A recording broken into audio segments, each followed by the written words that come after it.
Okay guys, magandang morning po sa inyo lahat dyan, mga dabarkas, mga kabarbers. Meron nga pala tayong client. At itong client natin ang galing pa sa Dasma Bayan para magpagupit dito sa Rysel Barbershop natin. Ano nga pala pangalan mo? Lawrence po.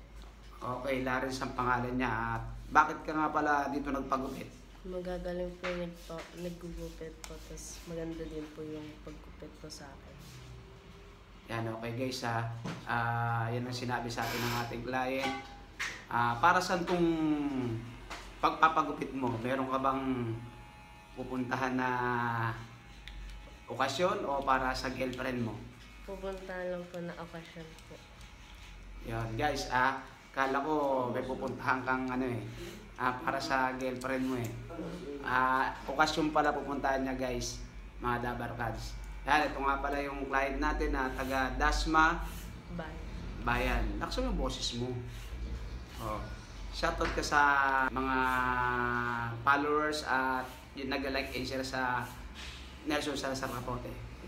Paki-like and share po yung Facebook page po na ito para dumami pa po yung magpapagupit po sa kanila. Yon guys maraming salamat sa iyo, Clarence, no? Clarence ang pangalan niya. Dinayo pa tayo dito sa barbershop natin na Rysel Barbershop, Tagabayan pa to, Dasma. Thank you very much sa iyo, Clarence, Ang gupit niya nga pala ay paper fade ba? Yon, paper fade. At eto mga dabarkads, ginugupitan natin ang ating client.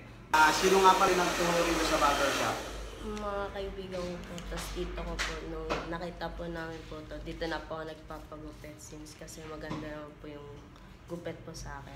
Okay, ano nga pala masasabi mo rito sa pinaggupitan mo? Sa gusto magpagupit dyan, punta lang kayo sa Rysel Barbershop. Maganda at magaling ang mga nagkugupit dito. Okay guys, yun po yung client natin. Maraming salamat sa iyo, Clarence. Sana huwag kang magsasawang pagupit dito. Thank you very much. God bless. Sumubo.